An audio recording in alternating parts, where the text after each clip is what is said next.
शबरी की कथा। प्रभु श्रीराम ने जिसके झूठे बेर खाकर अमर कर दिया। माता शबरी को रामायण के पात्रों में विशेष स्थान दिया गया है। क्या आप जानते हैं शबरी पूर्व जन्म में कौन थी? आखिर शबरी के गुरु कौन थे? क्यों सालों तक शबरी श्रीराम की प्रतीक्षा करती रही? शबरी पूर्व जन्म में एक परमहिषी नाम की रानी थी। एक बार कुंभ के मेले में परमहिषी रानी और राजा दोनों साथ में गए थे। राजा का वह पर शिविर था। रानी ने एक दिन अपनी खिड़की से ऋषियों का समूह देखा। वह हवन कर रहे थे और मंत्रों का उच्चारण कर रहे थे। उसको देखकर रानी का मन वह बैठने का कर रहा था। रानी ने वहां जाने की राजा से अनुमति मांगी, लेकिन राजा ने इनकार कर दिया और कहा, रानी आप ऋषियों के बीच बैठने नहीं जा सकती, यह आपको शोभा नहीं देता। ये सुनकर रानी अपने कक्ष में जाकर उदास होकर रोने लगी। रानी रात में राजा से बिना बताए अपने कक्ष से निकलकर त्रिवेणी तट पर पहुंची और वहां गंगा मां से प्रार्थना करने लगी।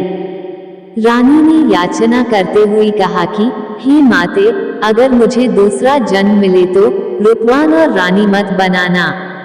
अब मैं आप में समाना चाहती हूँ। इतना कहकर परमहिषी जल में समाधि ले ली और देह त्याग दिया। इसी कारण अगले जन्म में शबरी रूपवान नहीं थी और कोई रानी भी नहीं थी। शबरी का परिचय। बात उस समय की है जब भगवान श्री राम का जन्म भी नहीं हुआ था। भील जाति के एक कबीले जिसके राजा अज थे। अज के घर में एक कन्या का जन्म हुआ था जिसका नाम श्रमणा था। शबरी का दूसरा नाम श्रमणा है।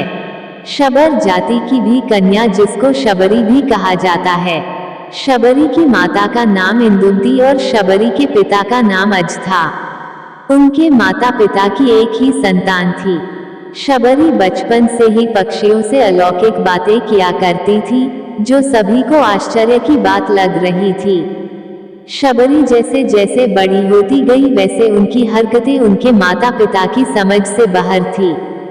एक दिन शबरी के माता पिता एक ज्ञानी ब्राह्मण से मिलकर उसने कहा कि शबरी हमेशा वैराग्य की बात करती रहती हैं, समझ नहीं आता क्या करे। तब ब्राह्मण ने सुझाव दिया कि शबरी की शादी कर दो, सब ठीक हो जाएगा। शबर जाति के भील कन्या जिसको शबरी भी कहा जाता है, इनके पिता भीलों के मुखिया थे। उन्होंने शबरी का विवाह भील कुमार से तय किया था। भील समाज में शादी के समय जानवर और पक्षियों की बलि दी जाती हैं।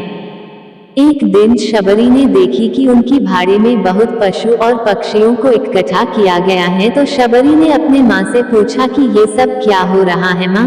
तब माँ ने बताया कि यह सब तुम्हारी शादी में बलि दिए जाएंगे, इसलिए यहाँ लाए गए हैं।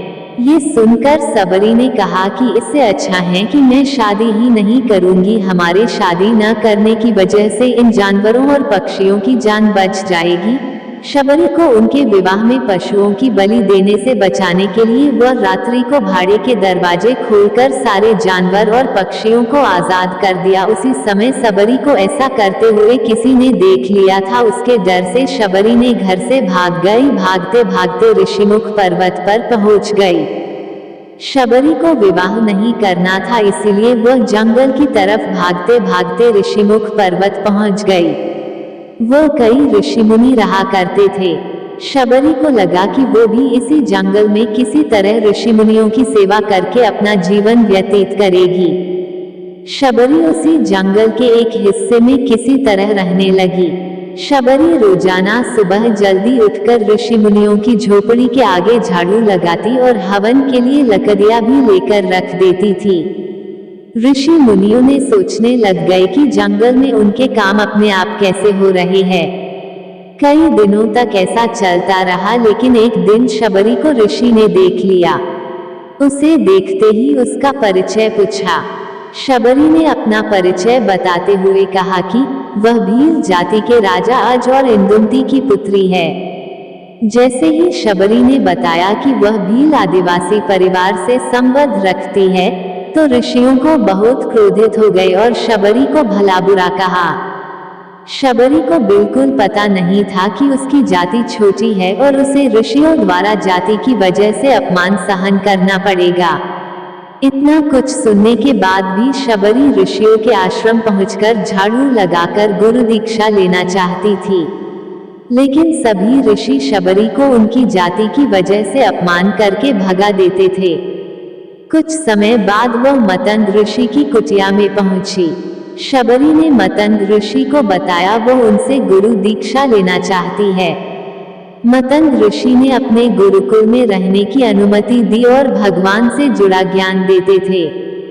बाद में कुछ समय माता शबरी का आश्रम मतंग ऋषि के पास ही में था। शबरी ने भी मतंग ऋषि की बहुत सेवा करती थी और मतंग ऋषि और शबरी गुरुकुल में रहकर उसकी देखरेख का कार्य करते थे। शबरी के काम से खुश होकर मतंग ऋषि ने अपनी बेटी मान लिया था। समय के साथ मतंग ऋषि का शरीर भी बूढ़ा हो गया था। एक दिन मतंग ऋषि ने शबरी को अपने पास बुलाया और कहा कि बेटा, मैं अपना देह त्याग रहा हूँ, बहुत साल हो गई इस शरीर में रहते रहते। शबरी ने कहा, मैं अकेले जी के क्या करूंगी, मैंने एक पिता को छोड़कर आए, एक पिता मुझे ही छोड़कर जा रहे हैं, इसलिए मैं भी अपना देह त्याग दूंगी। तब मतंग ऋषि ने कहा, बेटी, तुम्हें चिंता करने की जरूरत नहीं है, राम तुम्हारी चिंता करेंगे और ध्यान भी रखेंगे। और उन्होंने कहा, राम खुद तुम्हें खोजते हुए इस कुटिया में आएंगे और तुम्हें उनके हाथों ही मोक्ष मिलेगा। इसी तरह बोलकर मतंग ऋषि ने अपना देह त्याग दिया। उसी दिन से शबरी हर रोज भगवान राम की राह देखती थी और भक्ति करती थी। अपनी कुटिया के बाहर रोज श्री राम के आने की राह देखती थी। शबरी हर रोज सुबह जल्दी उठकर जंगल में से ताजा फूलों को तोड़कर ले आती थी। अपनी झोपड़ी के आगे ताजे फूलों रास्ते में बिछाती थी और कुछ फूलों की भगवान राम को पहनाने के लिए मालाएं बनाती थी। वह ये कार्य हर रोज करती थी। शबरी हर रोज भगवान की राह देखती थी जिससे शबरी और राम जी का मिलन हो और कहती थी, मेरे राम आएंगे।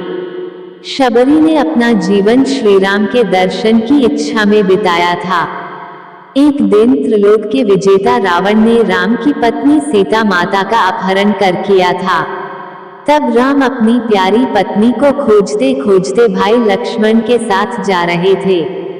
श्री राम ने ऋषियों से पूछा शबरी माता का पता। भगवान राम जब तालाब से पानी लेने के लिए आगे बढ़े तब ऋषियों ने उन्हें रोक दिया और कहा कि इस तालाब से एक अछूत स्त्री जल लेकर जाती है। सभी ऋषियों ने इस तालाब का त्याग कर दिया है। ये सुनकर राम ने ऋषियों से कहा कि कोई स्त्री अछूत नहीं हो सकती है। स्त्री एक इंसान को जन्म देती है, वह किस तरह अछूत हो सकती है। ये सब कहकर भगवान राम ने शबरी की कुटिया का पता पूछा और शबरी के पास पहुंच गए। भगवान राम जैसे ही कुटिया तक पहुंचे, शबरी ने उन्हें पहचान लिया और उनके चरणों में आकर गिर गई। शबरी भगवान राम और लक्ष्मण को अपनी कुटिया में ले गई। शबरी ने फूलों से उनका स्वागत किया और शबरी की राम जी से मुलाकात हो गई। शबरी बहुत गरीब थी, इसलिए उनके पास दोनों भाइयों को बैर खिलाने के अलावा कुछ नहीं था। शबरी ने सारे बैर चखा, जो बैर मीठे थे वही राम को खिलाए, क्योंकि राम को कोई बैर खट्टे न लगे, इसलिए शबरी ने सारे बैर चखे और बाद में राम को खिलाए। झूठे शबरी के बैर श्री लक्ष्मण जी को नहीं अच्छे लगे। भगवान राम ने तो बड़े प्रेम से वो बैर खा लिए, पर लक्ष्मण जरा संकोच कर गए झूठे बैर खाने में। राम का मन रखने के लिए उन्होंने बैर उठा तो लिए, लेकिन खाए नहीं, पीछे फेंक दिए। इसका परिणाम ये हुआ कि राम रावण युद्ध में जब शक्ति बाण का प्रयोग किया गया तो वे मूर्छित हो गए थे। तब इन्हीं बैरों की बनी हुई संजीवनी बूटी उनके काम आई थी। शबरी और राम का संवाद बहुत देर तक चला। शबरी ने श्री राम को मीठे बैर भी खिलाए। प्रेम भरे शबरी के ऐसे असीम भक्ति से श्री राम बहुत प्रसन्न हुए और शबरी को मोक्ष प्रदान किया। अंत में शबरी ने भगवान राम का आशीर्वाद ग्रहण कर अपना शरीर त्याग दिया और स्वर्ग लोक चली गई। दोस्तों, माता सबरी की कहानी आप लोगों को कैसी लगी कमेंट में जय सियाराम जय माता सबरी अवश्य लिखना और चैनल को लाइक शेयर और सब्सक्राइब करके मेरा मनोबल बढ़ाए। धन्यवाद।